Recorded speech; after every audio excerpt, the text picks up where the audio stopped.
আমাকে হারানো আজ তোমাদের পক্ষে সম্ভবই নয়। সম্ভব না, তাই না? হ্যাঁ, দাঁড়া দেখাচ্ছি।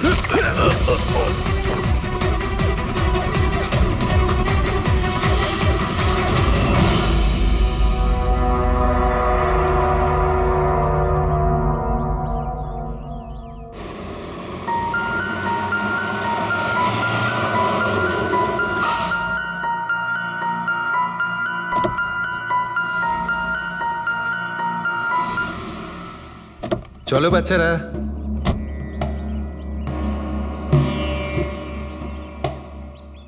ভীষণ ক্লান্ত লাগছে, এত লম্বা ড্রাইভ।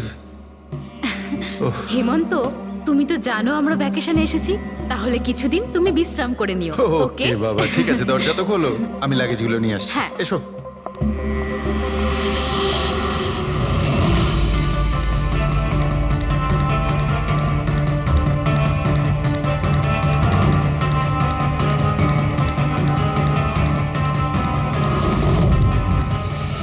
হেমন্ত, হেমন্ত তাড়াতাড়ি এদিকে এসো। এই এই দরজাটা। তুমি ওদের গাড়িতে বসাও, আমি দেখছি। হেমন্ত সাবধানে প্লিজ। হ্যাঁ। চলো চলো চলো।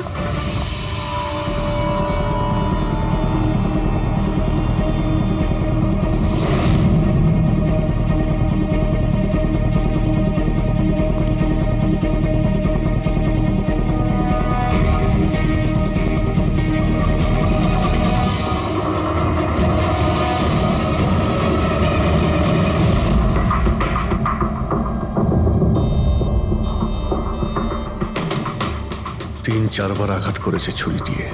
লাশ খুব একটা পুরনো নয়, মনে হচ্ছে কাল রাতে খুন হয়েছে এর। জুয়া খেলার সময় মারা গিয়েছে। এই 5টা গ্লাস পড়ে আছে এখানে, আর এই 5টা ভাগে তাস বাটা আছে। মনে হচ্ছে এছাড়া আরো 4 জন ছিল, ওদের মধ্যে কেউ একজন মেরেছে একে। বাইরে থেকেও কেউ আসতে পারে। পুরবী পঙ্কজ, একটু দেখো তো এই জালনা কিংবা দরজা ভাঙা নেই তো? মিস্টার হেমন্ত, এই লোকটা কে? না স্যার, আমি তো এনাকে আগে কখনো দেখিও নি। এই লোকটা আপনার ঘরে মরে পড়ে আছে, আর দেওয়ালের চারিদিকে ওর ছবি লাগানো আছে। এটা কি করে সম্ভব? একজন অচেনা লোক আপনার এই হলিডে হোমে এসে তাস খেলছে, মারা গেছে। How it possible?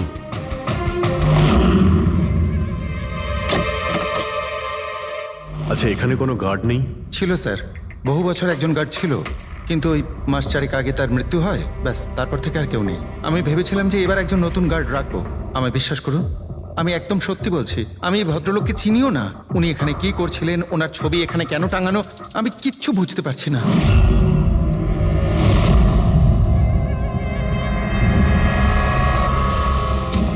Pankaj,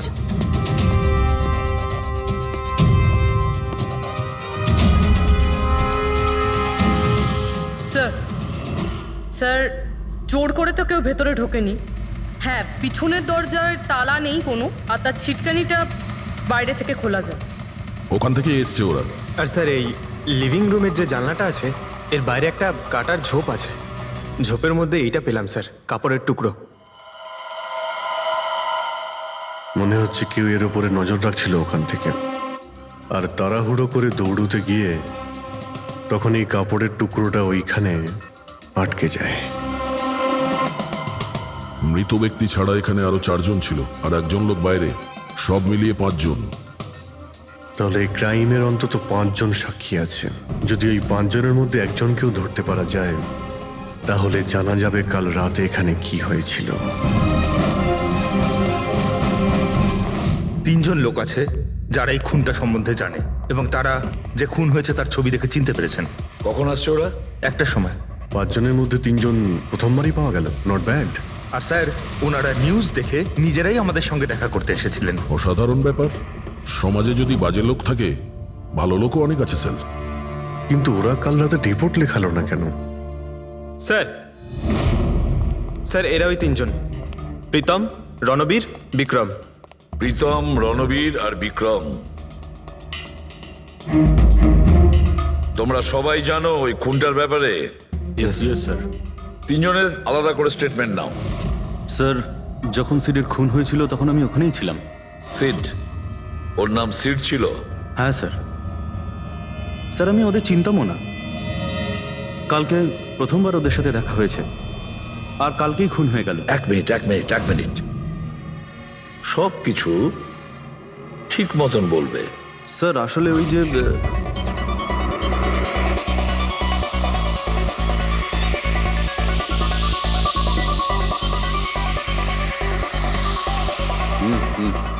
sure sir. কি হয়েছে স্যার? আপনি বোর হচ্ছেন? ক্লাবে ভালো লাগছে না আপনার? ক্লাব? তুমি এটাকে ক্লাব বলছো? মনে হচ্ছে ক্লাব তুমি দেখোইনি। স্যার আপনি এখানে নতুন এসেছেন, এই শহরে প্রথমবার এসেছেন? হ্যাঁ, নিউ ইয়র্কে থাকি, একটা কাজের জন্য ইন্ডিয়াতে এসেছি। কাজ শেষ হয়ে গেছে আর শহরে বসে বোর হচ্ছি। আপনার বোর্ডন দূর করার একটা রাস্তা আছে আমার কাছে। রিয়েলি? কি? একটু এক্সপেন্সিভ। সেটা চিন্তা তোমায় করতে হবে না। কি রাস্তা আছে সেটা বলো। ভেবে দেখুন স্যার, লাখ টাকার ব্যাপার আর রিস্কও আছে। ঝুঁকি, রিস্ক নেওয়া আমার হবি, আর সেটা যদি হয় টাকার, সেটা আমার কাছে অনেক আছে। কাজটা বলো। সুপার দেন। তুমি কি ধরনের জোকিং এর কথা বলছো? এরকম কোনো ব্যাপার নেই স্যার, শুধু জুয়া খেলতে হবে। লাখ টাকা, জিতে গেলে মালামাল আর হেরে গেলে কঙ্কাল। আর এমনিতেও আপনার টাকার তো কোনো চাপ নেই। তাহলে চলুন আমার সাথে, কাম। যাচ্ছ কোথায়? এক ভদ্রলোকের বাড়ি। ভদ্রলোকের বাড়ি? কে ভাই? ওই যে দেখতে পাচ্ছেন, ব্ল্যাক জ্যাকেট হোয়াইট শার্ট। তাহলে ওই বারটেন্ডার তোমাকে ওর বাড়িতে নিয়ে গিয়েছিল, তারপর কি হয়েছিল? না স্যার, ও সিডের বাড়ি নিয়ে যায়নি, ও সিডের সঙ্গে পরিচয় করায়, তারপর আমরা সিডের বাংলোতে যাই।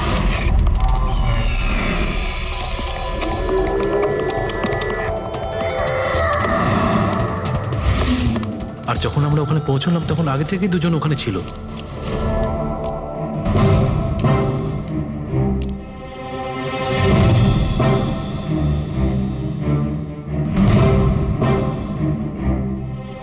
এই রইল আমার 2 লাখ টাকার চাল।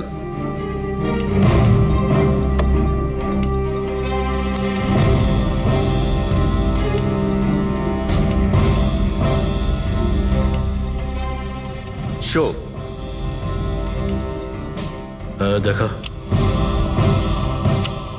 দারুণ ব্যাপার ভাই। কি খেয়ে বসেছিস? জিতেই চলেছিস। আমাদেরও বলে দে, আমরা একটু টাকা কামাই। ভাই, যদি খেলেই যেতে পারা যেত তাহলে তো কোনো কথাই ছিল না।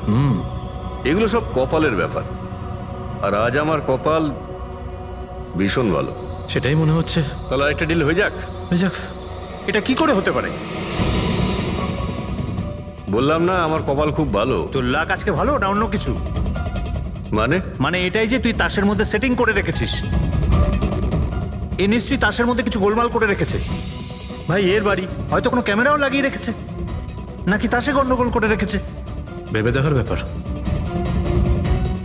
তোর মনে হচ্ছে আমি চিটিং করছি? অফকোর্স, নাহলে আমাদের মধ্যে কারো হাতে ভালো তাস এলো না কেন? ওর এলো না, আমার এলো না কেন? তুই চিটিং করছিস, চিটার। এই, তুই আমাকে চিটার বলছিস? হ্যাঁ, তোকে চিটার বলছি। ও, হার মেনে নিতে পারছিস না তুই, তাই তো? খোকা, এটা বড়দের গেম, বাচ্চাদের নয়। যদি এখানে জিততে হয় না, তবে কার্ডে জিততে হয়। তাহলে বেরিয়ে যায় এখান থেকে। মুখ সামলে কথা বল। কি করছিস? তুই মুখ সামলে কথা বল, এটা আমার বাড়ি, বুঝলি? বেরিয়ে যা এখান থেকে। কি করছিস কি ভাই? আরে ওকে তাড়া কেউ এখান থেকে। তার মানে হরিশ ওখান থেকে চুপ করে বেরিয়ে গেল? হ্যাঁ স্যার, প্রথমে আমারও মনে হচ্ছিল যে ও চলে গেছে, কিন্তু ও কিচেনে গেছিল। কিচেনে? হ্যাঁ স্যার, কিচেনে। যখন ও কিচেন থেকে বেরোলো তখন ওর হাতে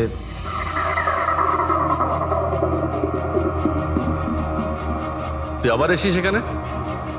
তোকে বলেছি না এখানে আসবি না? বেরো এখান থেকে। কি হলো কি? এই, তুই আবার হাত দিচ্ছিস গায়ে? আরে ভাই, হ্যাঁ? আরে কি করলি কি তুই? আরে মেরে দিল ওকে। এটা কি করলে? মেরে দিলে? আমি অ্যাম্বুলেন্সকে কল করছি, তোরা এখানে থাক। আরে মরে গেছো? পুলিশকে ফোন কর, না হলে আমরা সবাই ফেসে যাবো। পুলিশকে ফোন করলে আমরা বেঁচে যাব? জুয়া খেলছিলাম আমরা, বেআইনি এই জুয়া খেলা। হ্যাঁ, জুয়া খেলেছি, কাউকে মারিনি তো আমরা। বেশি চালাকি করিস না। পুলিশ যদি আসে না, আমি একা ফাঁসবো না, সবাই মিলে ফাঁসবো। সেভ একটা কাজ করতে পারি, তোরা এখান থেকে যা, আমি কাজটা খতম করে আসছি। তোমরা কত টাকা হেরেছিলে? স্যার 30 লাখ। আমার প্রায় 50 লাখ মতন। স্যার 35 লাখ। এক মিনিট রণবীর, তুমি বলেছিলে যে সিড ওই সময় সাদা শার্ট পরেছিল, ইয়ে স্যার, উনি সাদা শার্টই পরেছিল। আর বিক্রম, তুমি বলেছিলে যে ও হলুদ শার্ট পরেছিল। হ্যাঁ স্যার, ও হলুদ শার্টই পরেছিল। ও সাদা বা হলুদ রঙের শার্ট পরেছিল না, একটু ব্লুইশ কালার ছিল শার্টটার, আমার ভালো মনে আছে। কিভাবে সেটা হয়? আমরা যখন লাশটাকে পেয়েছিলাম তখন ও হোয়াইট কালারের শার্ট পরেছিল, আর রণবীরও তো এই একই কথা বলছে। এটা কিভাবে সম্ভব? একই সময়ে আলাদা আলাদা ড্রেসে কিভাবে খুন হয়? স্যার, যখন মার্ডার হলো তখন এটা কেউ ছিলই না ওখানে। ছিল না মানে? মানে এটাই যে আমার ভালো মতো মনে আছে, এটা 6 মাস আগের ঘটনা। এরা ছিল না ওখানে। না স্যার, এটা পুরো 1 বছর আগের কথা। কি সব বলছে স্যার এরা? খুন তো কাল রাতে হয়েছে, তাই না? এক্স্যাক্টলি, খুনটা গতকাল রাতেই হয়েছিল। আর সেই সময় উনি সাদা রঙের শার্টই পরেছিলেন। এক মিনিট, এসব তোমরা কি বলছো? কাল রাত, 6 মাস, 1 বছর আগে? হ্যাঁ স্যার। আই হোপ তোমরা একটা লোকের মার্ডারের কথা বলছো যা কাল রাতে হয়েছিল, তাই তো? আর তোমরা বলছো এই দুইজন ছিল না মার্ডারের সময়? স্যার, এরা দুজন ওখানে ছিল না। আমি যে মার্ডারের কথা বলছি সেটা 6 মাস আগে হয়েছে। স্যার, খুনটা কাল রাতেই হয়েছিল। আর সেই সময় যারা ছিল সেই দুজন অন্য কেউ ছিল, ওরা তখন ওখানে ছিল না। হ্যাঁ স্যার, ওরা ঠিক বলছে, আমিও চিনি না এদেরকে। তোমরা তিনজনের সিডের কথাই বলছো তো? আর মার্ডার হওয়ার আগে ও তোমাদের সঙ্গে চেরিস ক্লাবে দেখা করেছিল তো? আর তারপরে ও তোমাকে হেমন্ত বিলায় নিয়ে গেছে। না স্যার, ও আমাকে সংকল্প ম্যানশনে নিয়ে গেছিল। আর সেটা ওই কীর্তি হিলসে, হ্যাঁ কীর্তি হিলসে ছিল। না স্যার, ও আমাকে ইয়াশ হাউসে নিয়ে গেছিল, যেটা কার্টিস রোডে রয়েছে। একটাই লোক তিনবার 3 জায়গায় 3 রকম আলাদা আলাদা জামা কাপড় পরে কি করে মরতে পারে? হ্যাঁ, সালুকে বলো। আচ্ছা, ঠিক আছে, ওকে। অজিত, সালুকে কোনো সূত্র খুঁজে পেয়েছে। তোমরা যাও, সালুকের সঙ্গে দেখা করো, আর ততক্ষণে আমি এদেরকে একটু জিজ্ঞাসাবাদ করি।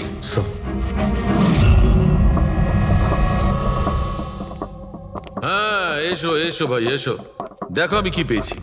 আরেকটা কথা বলতে হবে, এই কেসটা বড় অদ্ভুত। হ্যাঁ ডক্টর সালুকে, কেসটা তো খুবই অদ্ভুত, আর যেগুলো আমরা জানতে পেরেছি ওগুলো। আরে না ভাই, ওইটাও তো অদ্ভুত নয়, আমি যেটা তোমাদের বলতে যাচ্ছি সেটা অদ্ভুত। হ্যাঁ, কি হলো? তুমি এদিক ওদিক কি দেখছো? কিছু না। ঠিক তো? না, আমি আপনার কথাই শুনছি। কি বলছেন স্যার? ও আচ্ছা, হ্যাঁ, তো আমি কি বলছি? ও হ্যাঁ, অদ্ভুত। দেখো, আমি এর রক্তের সঙ্গে সঙ্গে রক্তের মতো আর একটা জিনিস পেয়েছি। রক্তের মতো? স্যার আপনার সন্দেহ একদম ঠিক ছিল, এটা ডাই ছিল। আরে সারিকা, তুমি এসে গেছো? মানে আমি বলতে চাইছি, কি বলছো তুমি? লাল ডাই? কি করে? আরে বাহ, কনসেন্ট্রেশন ফিরে পেয়েছো তুমি? আরে আমার কনসেন্ট্রেশন কোথায় গিয়েছিল? তোমরা সব সময় না আমার পিছনেই পড়ে থাকো। ও আচ্ছা। আমি সিডের বডি থেকে এই প্লাস্টিক ব্যাগটা পেয়েছি। এই ব্যাগ ওর শার্টের ঠিক নিচে ওর বডির সাথে টেপ দিয়ে আটকানো ছিল। আর এই ব্যাগটাতেই একদম রক্তের মতো ডাই রাখা হয়েছিল। এটা তো ঠিক ওই রকমই যেটা ফিল্মের শুটিং এ ইউজ করা হয়। বা হয়তো নাটকে। নাটক? হ্যাঁ, নাটকে। যতদূর আমরা জানতে পেরেছি তাতে এটা পরিষ্কার যে সিড একজন ঠক ছিল। সিডা তার সঙ্গীরা মিলে জুয়া আর মার্ডারের নাটক করে লোকেদের ঠকাতো। তার মানে এসবের মধ্যে ওই বারটেন্ডারও যুক্ত ছিল। ও জেনে বুঝে বড় লোকদের ফাঁসিয়ে এখানে এই কার্ড পাঠিতে পাঠাতো, আর তারপরে এই মার্ডারের নাটক। তো এই জন্য রণবীর, বিক্রম আর প্রীতম আলাদা আলাদা জায়গায় আলাদা আলাদা সময় এর মার্ডার দেখেছে। আর ওরা এসব অনেক আগে থেকেই করছে, কিন্তু কাল রাত ওদের নাটক বাস্তবে পরিণত হয়। প্রতিবারই একটা নতুন বাংলো, নতুন লোক ঠকানোর জন্য। আর বাকি সব সেম, একই খেলা, একই ঝগড়া, আর সেই একই সিটের মার্ডারের নাটক। লোকেদের কাছ থেকে টাকা নিয়ে পুলিশ কেসের নামে লোকেদের ভয় দেখিয়ে বের করে দেওয়া। সব কিছু সেম টু সেম। প্ল্যান তো খুব ভালো ছিল, কিন্তু কালকে হঠাৎ মার্ডার কি করে হয়ে গেল? কারণ কালকে রাতে একটা গন্ডগোল হয়েছে। মানে? 1 মিনিট।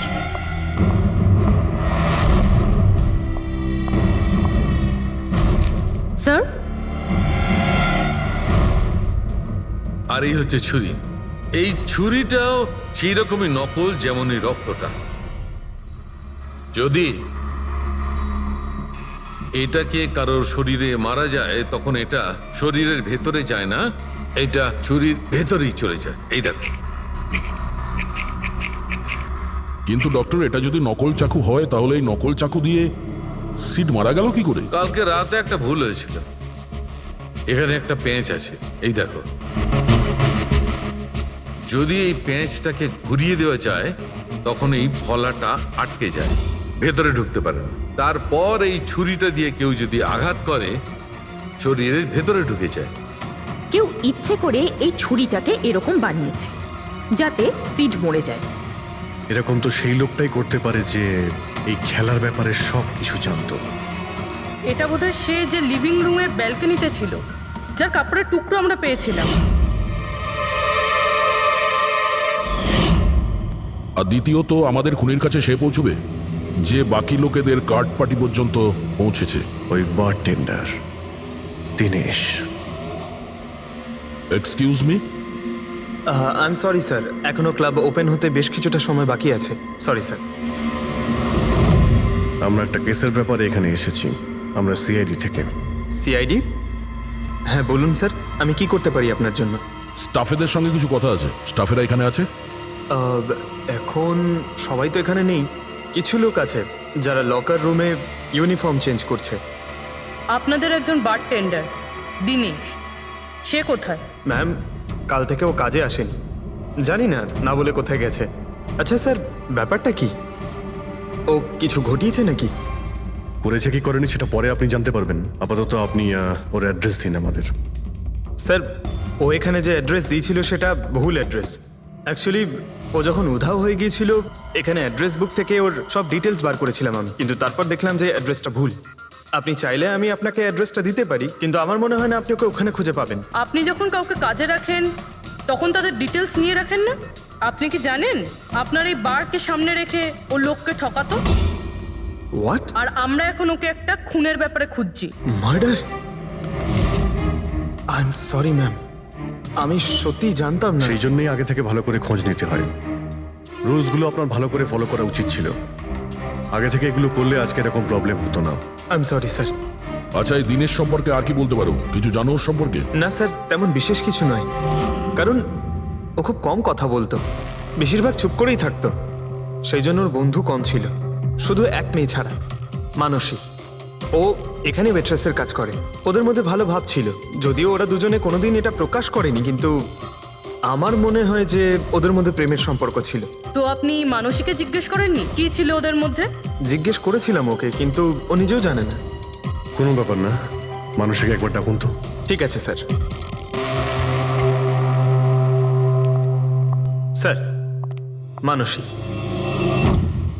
মানসী, দিনেশ তোমার বন্ধু ছিল? ছিল মানে? ও ঠিক আছে তো? দেখো, একটা খুন হয়েছে, আমরা সন্দেহ করছি দিনেশ ওটাতে ইনভলভ আছে। আমরা ওকে খুঁজছি।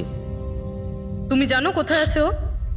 আমি নিজেই অনেক টেনশনে আছি, ওর ফোনও লাগছে না। আর ও এখানে যে অ্যাড্রেসটা দিয়েছিল সেটাও নকল। আর আপনারা বলছেন যে ও কোনো মার্ডারের সাথে যুক্ত? আচ্ছা, আপনি তো ওকে খুব ভালো করেই জানতেন না? হ্যাঁ স্যার, আমরা একে অপরকে ভালোবাসতাম আর আমরা বিয়েও করতে চলেছিলাম। সেই জন্য ও কিছু টাকা জোগাড় করতে চাইছিল।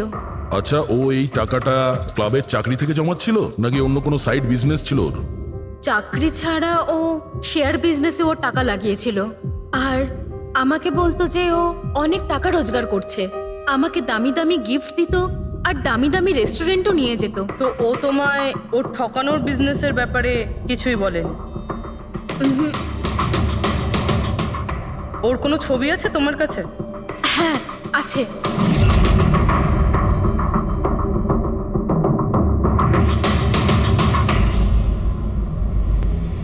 স্যার, এই দিনেশ তো নিরুদ্দেশ, কিন্তু ওর ছবি আমরা পেয়েছি। এটাকে আমরা সার্কুলেট করে দিচ্ছি। স্যার, এই দিনেশ তো নিরুদ্দেশ, কিন্তু ওর ছবি আমরা পেয়েছি। এটাকে আমরা সার্কুলেট করে দিচ্ছি। হ্যাঁ, করাও অভিজিৎ, করাও। তিনজনের স্কেচ তো করা হচ্ছে। একটা কথা তো পরিষ্কার যে চারজন সবাই একসঙ্গে কোনো গর্তে লুকিয়ে বসে আছে। হ্যাঁ স্যার, স্যার এটা ঠক কিন্তু খুনি নয়। ভুল করে এদের হাতে খুন হয়ে গেছেন। 100% এটা ভয় পেয়েই কোথাও লুকিয়ে রয়েছে। ব্যাস, এই ভয়টাকেই আমাদের কাজে লাগাতে হবে। এমন ভাবে ভয় দেখাতে হবে যে ওরা নিশ্চয়ই কোনো ভুল করে থাকবে আর আমরা খপ করে ধরে ফেলবো। স্যার, স্যার, হ্যাঁ স্কেচ তৈরি। ওকে স্যার, হ্যাঁ, এই তিনজনই জুয়ারি, আর যে ছুরি মেরেছে সে হলো হরিশ। একটা কাজ করো, এই তিনটে স্কেচই আর ওই বার টেন্ডারের ছবি প্রতিটা police station, railway station, bus stand, লজে সব জায়গায় পাঠিয়ে দাও আর সমস্ত নিউজ চ্যানেলেও পাঠিয়ে দাও আর ওদেরকে জানিয়ে দাও যে 24 ঘন্টা যেন এদের ছবি দেখানো হয়। প্রত্যেকটা বাড়িতে এদের ফটো দেখাতে হবে। তারপরে দেখবো কতদিন লুকিয়ে থাকে আমাদের হাত থেকে। এই 4টে ফটো খুব ভালো করে দেখুন। এই 4জন এই হত্যাকাণ্ডে জড়িত। এদের ব্যাপারে কোনো রকম সূত্র বা কোনো রকম খবর পেলে সিআইডি কে এই নাম্বারে খুব তাড়াতাড়ি যোগাযোগ করবেন। এরা খুবই ভয়ানক। এরা সবাই ইন্ডাস্ট্রিয়ালিস্ট হেমন্ত কুমারের ফার্ম হাউসে নিজেরই এক বন্ধুকে খুন করে পালিয়ে গেছে।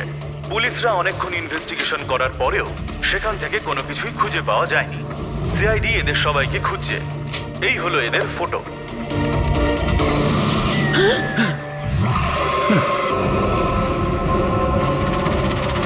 ভাই শোন না, ম্যাচটা চালু কর না, ম্যাচ হচ্ছে।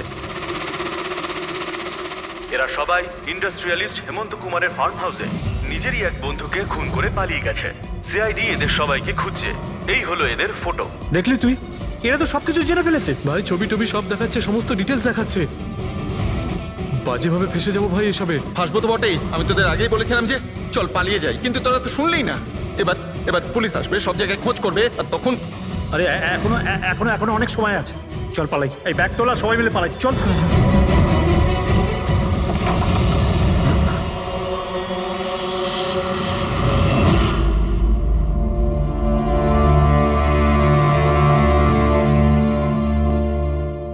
স্যার, সিট তো আমার খুব ভালো বন্ধু ছিল, আমার পার্টনার ছিল, সব কিছু ঠিকঠাক চলছিল। এতদিন ধরে কোনো গোলমাল হয়নি। ওই রাতে কি যে হলো, আমি তো অন্যান্য বারের মতোই নকল ছুরিই মেরেছিলাম, কিন্তু মানে মানে জানি না কিভাবে মরলো, আমি জানি না। এও জানে না। ওসব নাটক বন্ধ করো আর সত্যি করে বলো। বলো। স্যার, আমরা ধনী আর এনআরআই লোকদের বোকা বানিয়ে ঠকাতাম, আর দিনেশ ওই জেডিস ক্লাব থেকে এই ধরনের বোকাদের সিডের কাছে আনতো। তারপর আমরা সেই বড় লোক এনআরআই লোকগুলোকে কোনো খালি নির্জন বাংলোয় নিয়ে যেতাম, যেটা আমরা প্রথম থেকেই সিডের বাংলোর মতো সাজিয়ে রাখতাম। হ্যাঁ স্যার, আমার একটা বিজনেসও আছে স্যার, রিয়েল এস্টেটের বিজনেস। তাই স্যার এই কাজের জন্য এরকমই খালি শুনশান বাংলোর খোঁজ করতাম আমি স্যার, আর তারপর অ্যাভেলেবেল করাতাম এই কাজের জন্য স্যার।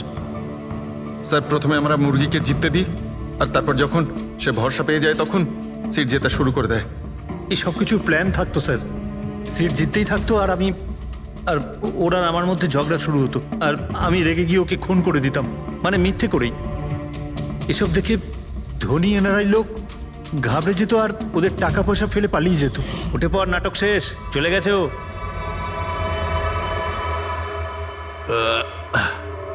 ঠিক গেছে তো রে? হ্যাঁ গেছে। উফ, আরে লেগে যাবে পাগল। তারপর আমরা ওই টাকাগুলো নিজেদের মধ্যে ভাগ করে নিতাম। ওই রাতেও সব এরকমই হয়েছিল। আমি ওকে ছুরি মেরেছিলাম, আর তারপর পুলিশকে ফোন করা যাক আর সবকিছু ডিটেলে আমি পুলিশের চক্করে করতে চাই না। আমার পাসপোর্ট, ইউএসএ সিটিজেনশিপ সবকিছুই চলে যাবে। না না না না না, আমি যাচ্ছি। আরে ঘুমিয়ে পড়লি নাকি সিট? আরে ওঠ ভাই, অনেক হয়েছে, আর ওভার অ্যাক্টিং করতে হবে না। Seat set set. আরে এই তো সত্যি মরে গেছে। আরে ছুরিটা সত্যি সত্যি লেগে গেল নাকি ওর? আরে কি বাজে কথা বলছিস কি তুই? আরে সিট ওঠ না, সিট ওঠ না। আরে ছুরিটা কি করে? তুই ছুরিটা ইউজ করার আগে চেক করিসনি নাকি? আরে প্রথমবার করছি নাকি? শুটিংয়ের ছুরি এটা, একটাই তো ছুরি আছে না, কিন্তু এই খুন কি করে হতে পারে? আমাদের পুলিশকে জানাতে হবে। পুলিশকে যদি জানাই তো আমরা সবাই ফেসে যাবো। তাহলে কি করব?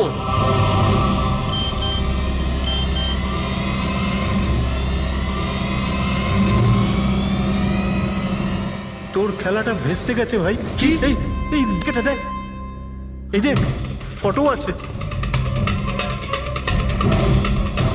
আরে আমি এই ফটোগুলো এখনই পাঠাচ্ছি পুলিশের কাছে অ্যাড্রেস সহ, ওরা এক্ষুনি ওখানে এসে পড়বে। তোর খুব শখ হয়েছিল না খেলার, এবার দেখি পুলিশের সাথে কেমন লুকোচুরি খেলিস। তুমি বলছো যে তোমরা ওখানে টাকা ফেলে পালিয়ে গিয়েছিলে? হ্যাঁ স্যার, পুরো 90 লাখ টাকা ছিল স্যার। আমরা সব ফেলে পালিয়েছিলাম। কিন্তু আমরা তো ওখানে কোনো টাকা পাইনি। আমি কিছু জানি না ম্যাম, ওই টাকাটা কোথায় গেছে, ওই নকল ছুরিটাই বা আসল কি করে হয়ে গেল, সিডের খুন কি করে হয়ে গেল, আমি কিচ্ছু জানি না ম্যাম। কেউ তোমাদের জালে তোমাদেরই ফাঁসি দিয়েছে, বুঝেছো? দেখো, এমন কেউ আছে যে তোমাদের এই খেলার ব্যাপারে সব কিছুই জানতো। ওই ছুরিটা নিয়ে কোনো গন্ডগোল করেছিল আর তাতেই সিড মারা যায়। আর ওই দিনেশ, ও কোথায়? সিড মারা যাওয়ার পর আমি দিনেশকে ফোন করেছিলাম, আমার কথা শুনে ও খুব ঘাবড়ে গেছিল, বলল কি যে ওই শহর ছেড়ে চলে যাবে। দিনেশ তো তখন থেকেই উধাও। তাহলে কি পুরো প্ল্যানটা আবার দিনেশ করেনি তো? ওখানে রণবীরকে পাঠায় আর হরিশের ছুরিটাই চেঞ্জ করে দেয়, আর তারপরে দিনেশ ব্যালকনিতে লুকিয়ে পড়ে। আর ওখান থেকে দিনেশ ফটো তুলেছে স্যার, আর হরিশকে পাঠিয়েছে, আর তারপর বলেছে যে পুলিশ আসছে, তাই এরা সব ভয় পালিয়ে গেছে। 90 লক্ষ টাকা ছেড়ে পালিয়ে গেছে। তার মানে দিনেশ আমাদের সাথে বেইমানি করেছে। বাহ, সবাইকে ঠকায় যে লোক, যখন তাদের সাথে এরকম হলো খারাপ লাগছে।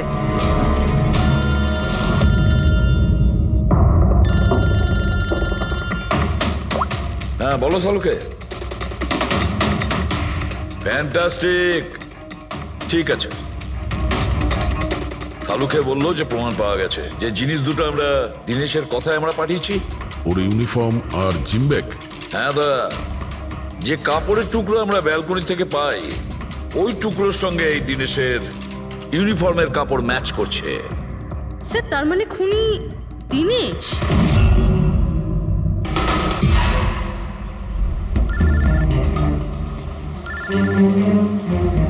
ACP sir, hello. কি জিটি রোড? ঠিক আছে স্যার, ওকে ওকে। জিটি রোডে যেতে হবে। দিনেশকে জিটি রোডের বাজারে দেখা গেছে।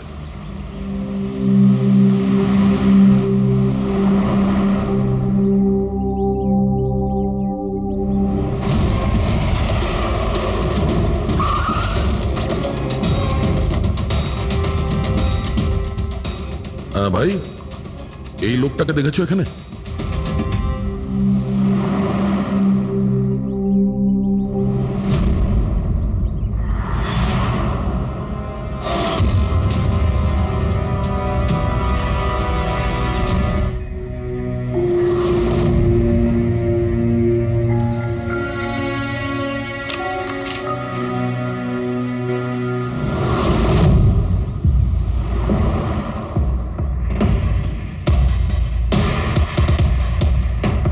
আচ্ছা, এই যে দাদা, একে দেখেছেন? হ্যাঁ দেখেছি তো। কোথায়? ওই তো ওখানে দাঁড়িয়ে রয়েছে। আগে? হ্যাঁ আগে। থ্যাঙ্কস থ্যাঙ্কস, চলো। মা, বাবা, আমায় ক্ষমা করে দিও। আমি তোমাকে অনেক কষ্ট দিয়েছি, তোমাদের মান সম্মান ডুবিয়ে দিয়েছি। কিন্তু একটা সত্যি কথা, আমি খুনি নই, আমি কাউকে খুন করিনি। আমি শুধু একটু টাকা ইনকাম করতে চেয়েছিলাম, কিন্তু আমি জানতাম আজ নয়তো কাল পুলিশ আমাকে ধরেই নেবে। এটা হওয়ারই ছিল।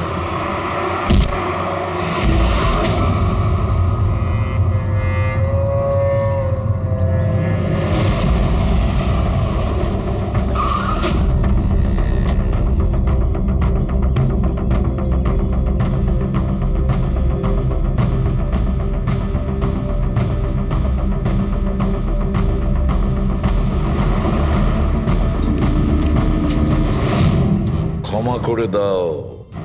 এই বদনাম নিয়ে বেঁচে থাকার থেকে মরে যাওয়া ভালো। স্যার, আমরা সিসিটিভি ফুটেজ চেক করে দেখেছি, ওকে দেখে ওখানে ডিপ্রেসড মনে হচ্ছিল। স্যার, মনে তো হচ্ছে না কেউ ওকে ফোর্স করেছিল, ও নিজের ইচ্ছেতেই মারা গিয়েছে। সুইসাইড নোট পড়ে তো মনে হচ্ছে স্যার ও এই কাজের ব্যাপারে খুব লজ্জিত ছিল। ও এ ব্যাপারে জড়িত তো ছিল, কিন্তু সিটকেও মারেনি। স্যার, দিনেশ নয় তো আর কে হতে পারে? এদের এইসব খেলার ব্যাপারে আর তো কেউ জানতোই না। এরকম ব্যাপার নয় তো যে এরা যাদেরকে ঠকিয়েছিল ওদের মধ্যে কেউ এদের থেকে প্রতিশোধ নিচ্ছে? হতে পারে। একটা কাজ করি আমরা, বোর্ডের ওপর পুরো সাসপেক্টদের নাম লিখি, ওদের ফটোগুলো ওই সাসপেক্ট মানে ওই এনআরআই যাকে হরিশ আর তার দুই বন্ধু মিলে ঠকিয়েছে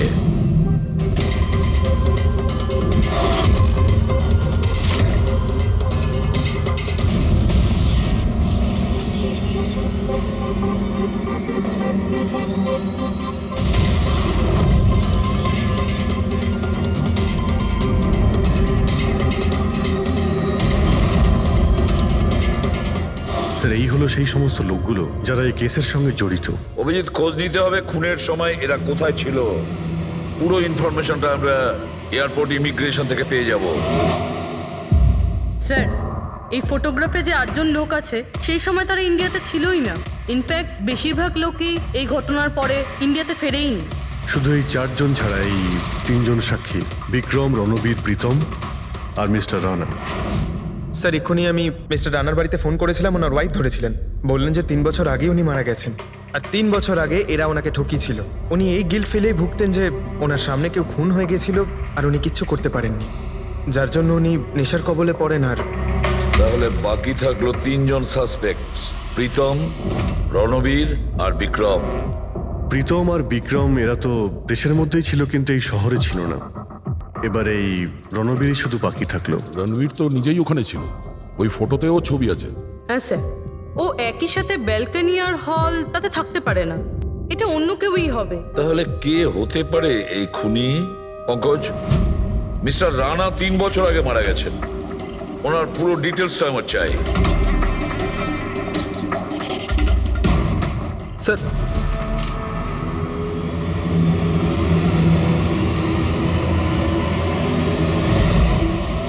এটা কোনো একজন লোকের কাজ নয়, অন্য কেউ আছে যে ওর সঙ্গে কাজটা করেছে। আমার তো মনে হচ্ছে যে খুনি আমাদের চোখের সামনেই আছে, শুধু আমরাই ওকে দেখতে পাচ্ছি না। ইয়েস, খুনি তো আমাদের সামনেই ঘুরছে। কি কথা বলেছো ফ্রেডি, সুপার। আমি স্যার? হ্যাঁ তুমি, খুনি সত্যিই আমাদের চোখের সামনে ঘুরছে, কিন্তু আমরা ওকে দেখতে পাচ্ছি না। কিন্তু এখন আমি বুঝতে পেরে গেছি। হোটেলে যাই। হোটেল? হ্যাঁ হোটেল। থিওরি হিসেবে ওর হোটেলেই থাকার কথা। একবার যদি জানতে পারি যে খুনি ওই, তাহলে ওর সঙ্গী আর জুয়োর টাকা সব পেয়ে যাবো। তাহলে চলুন স্যার, তাড়াতাড়ি যাওয়া যাক আর ওকে ধরে ফেলি গিয়ে। ধরবে না ওকে, ওর ওপর নজর রাখতে হবে। আর হ্যাঁ, যদি বেশি চালাকি করে তাহলে ছাড়বো না ওকে।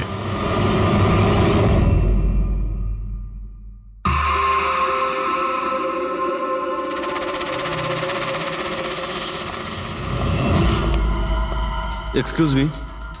হ্যাঁ স্যার। আমি আপনার ফোন থেকে একটা ফোন করতে চাই। করুন স্যার। ওয়েল, আমার একটু প্রাইভেট কথা ছিল আর কি। এছাড়া কি আপনার কাছে অন্য কোনো ফোন আছে? স্যার ওইটাই চলে যান, ওটা থেকে কথা বলে নিন। Thank you. Thank you.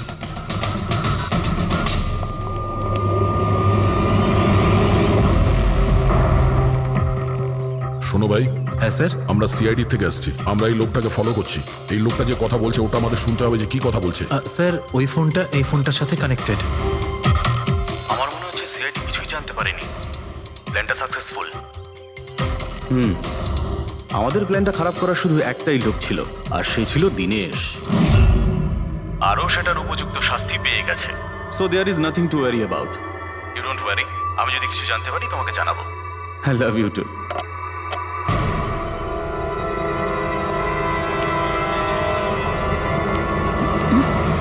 এই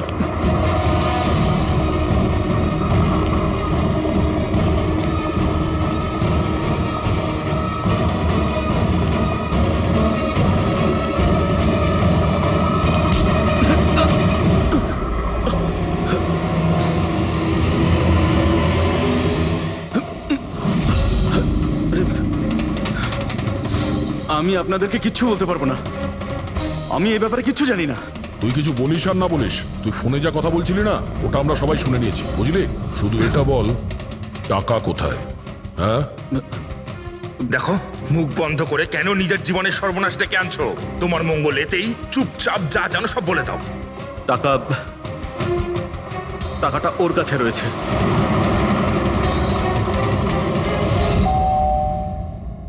একটু দেখ তো মা, কে বেল বাজাচ্ছে? হ্যাঁ মা।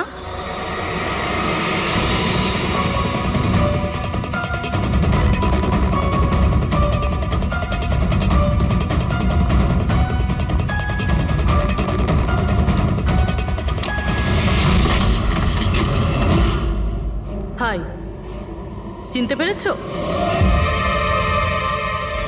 স্যার, মানসী। অ্যাকচুয়ালি আমরা আপনার বাড়ির তল্লাশি নিতে চাই। Search warrant. কি ব্যাপার? আপনারা কারা? সিআইডি, আমাদের কাছে আপনার বাড়ির তল্লাশির অর্ডার আছে। কিন্তু আমরা কি করেছি? আপনারা এখানে কেন এসেছেন? খুব তাড়াতাড়ি জানতে পারবে। চেক করো।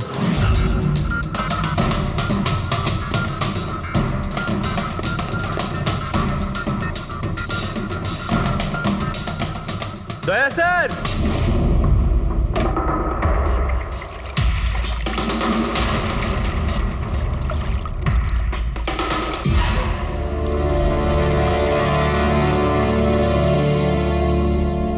চলো। এই নোটগুলোতে রক্ত লেগে রয়েছে। ডিএনএ টেস্ট করলেই জানতে পেরে যাব যে এই রক্তটা সিডের, তাই না? এবার বলো, কিছু জিজ্ঞেস করবে? এখন এ জিজ্ঞাসা করবে না, আমরা জিজ্ঞাসা করব ব্যুরোতে। কিন্তু আপনারা আমাকে কেন সন্দেহ করলেন? শেষবার আমাদের মনে হয়েছিল যে দিনেশ খুনি, কিন্তু ও সুইসাইড করে প্রমাণ করে দিয়েছে যে ও খুনি নয়। মানুষ এটা কি চেনো? এটা তোমার ইউনিফর্মের কাপড়ের টুকরো। এটার কারণে আমরা তোমাকে সন্দেহ করছি, বুঝেছো?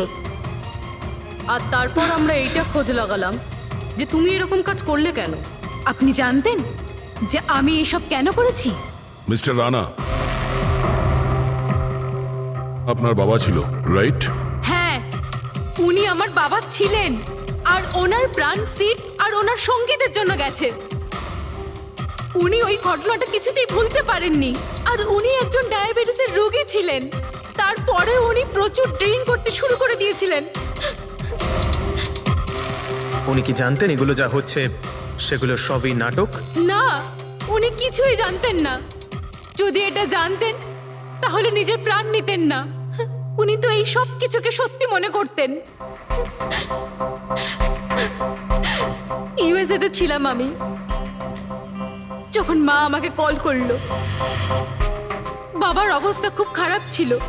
যখন আমি ইন্ডিয়া আসলাম তখন উনি আমাকে বললেন যে আমাকে ওনার কোনো অসম্পূর্ণ কাজ পূর্ণ করতে হবে আর ওনার অপরাধীদের শাস্তি দিতে হবে। তারপরে আমিও বাবাকে প্রমিস করেছিলাম যে আমি ওনার অসম্পূর্ণ কাজ শেষ করব। তারপরে উনি আমাদের সবাইকে ছেড়ে চলে গেলেন। তারপরে তুমি কি করলে? তারপরে আমি খোঁজ করা শুরু করি, কিন্তু ওই সময় এরকম কোনো কেস রেজিস্টারই হয়নি। কিন্তু পরে আমার মনে পড়েছিল বাবা বলেছিল যে এই জেডিস ক্লাবে দিনেশ ওনাকে সিডের সাথে দেখা করিয়েছিল। তো এইভাবে তোমার সঙ্গে দিনেশের দেখা হয়? হ্যাঁ, তারপরে আমি ওখানে ওয়েটারে চাকরি করা শুরু করি। দিনেশকে নিজের বন্ধু বানাই আর ধীরে ধীরে ওর কাছে আসতে থাকি। তারপরে পুরো বিষয়টাই আমি বুঝতে পেরেছিলাম যে কিভাবে ওরা আমার বাবাকে বোকা বানিয়ে আমার বাবার থেকে টাকা নিয়েছিল। কিন্তু আইনের কাছে সাহায্য চাওয়ার বদলে তুমি আইন নিজেই হাতে নিয়ে নিলে। বেইমানির বদলে বেইমানি। দিনেশের সঙ্গে তুমি ভালোবাসার নাটক করেছিলে। হ্যাঁ, আমি নাটক করেছি। ওদেরকে উপযুক্ত শাস্তি দেওয়ার জন্য আমি এটা করেছিলাম। আর এতে তোমার সাহায্য করেছে তোমার প্রেমিক, তোমার আসল বয়ফ্রেন্ড।